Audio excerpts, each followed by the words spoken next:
कर्पूर गौरम करुणावतारम संसार सारम भुजगेन्द्रहारम सदा वसंतम हृदयारविंदे भवम भवानी सहितं नमामि भवम भवानी सहितं नमामि। प्रेम से बोली सियापति रामचंद्र भगवान की जय। उतारू ए सखी हो उतारू ए सखी ए उतारू ए सखी हो उतारू ए सखी। तो राजा राम जी के आरती उतारू ए सखी। राजा राम जी के आरती उतारू ए सखी। राजा राम जी के आरती उतारू ए सखी। राजा राम जी के आरती उतारू ए सखी। उतारू ए सखी हो उतारू ए सखी।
कौशल्या के राम बबुआ सुमित्रा के लक्ष्मणा कौशल्या के राम बबुआ सुमित्रा के लक्ष्मणा कौशल्या के राम बबुआ सुमित्रा के लक्ष्मणा कौशल्या के राम बबुआ सुमित्रा के लक्ष्मणा कैकई के भरता भुवाल सखी आहे कैकई के भरत भुवन सखी सखी हो कैकई के भरता भुवाल सखी जी कैकई के भरत भुवन सखी राजा राम जी के आरती तारुए सखी राजा राम जी के आरती उतारुए सखी सीता राम जी के आरती उतारुए सखी सीता राम जी के आरती उतारुए सखी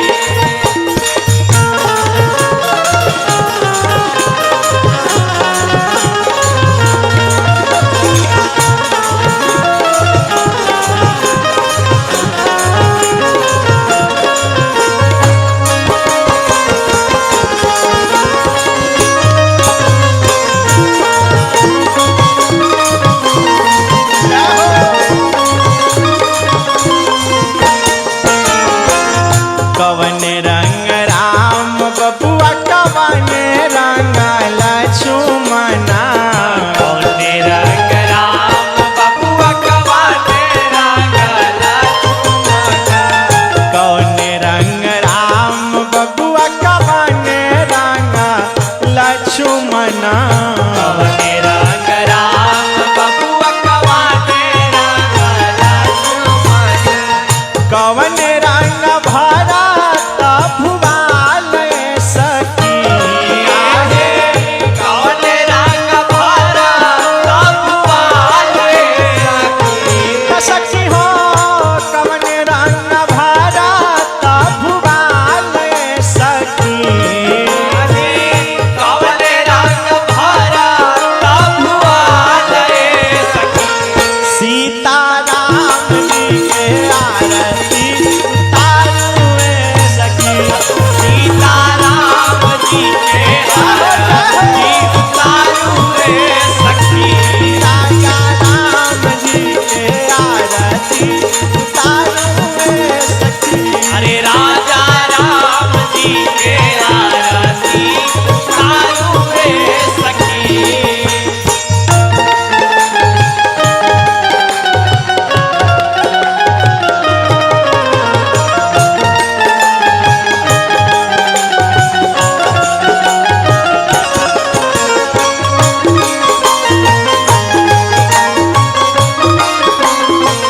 जय हो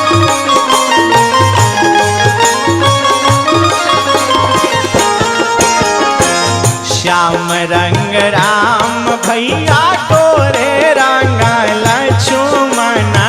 श्याम रंग राम भैया गोरे रंग लक्ष्मणा श्याम रंग राम भैया गोरे रंग लक्ष्मणा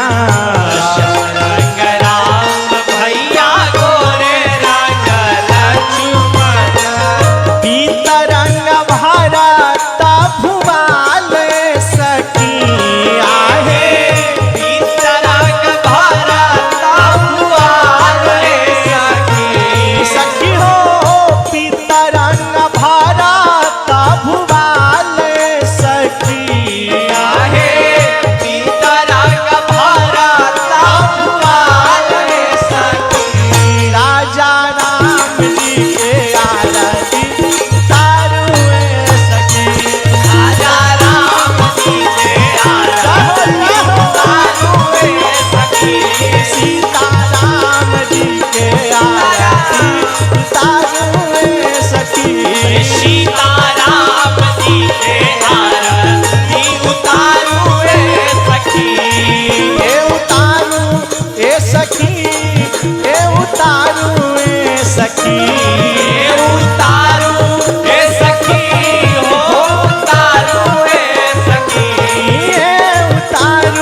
दीवा बाती बार के अरे सुन के थारी हवा में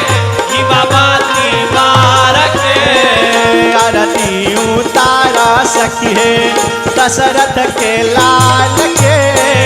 आरती उतारब सखी है दशरथ के लाल के आरती उतारा सखी है कौशला के लाल के आरती उतारब सखी है कौशल्या के लाल के भारी भारी अंजूरी से मोतिया लुटाई के भारी भारी अंजूरी से मोतिया उतार के भारी भारी अंजूरी से मोतिया लुटाई के भारी भारी अंजूरी से मोतिया उतार के आरती उतारा सखी है कौशला के लाल के आरती उतारा सखी है कौशल्या के लाल के आरती उतारा सखी है कौशला के लाल के उतारा सखी है कौशल्या के लाल के प्रेम से बोलिए सियापति राम जी भगवान की की जय।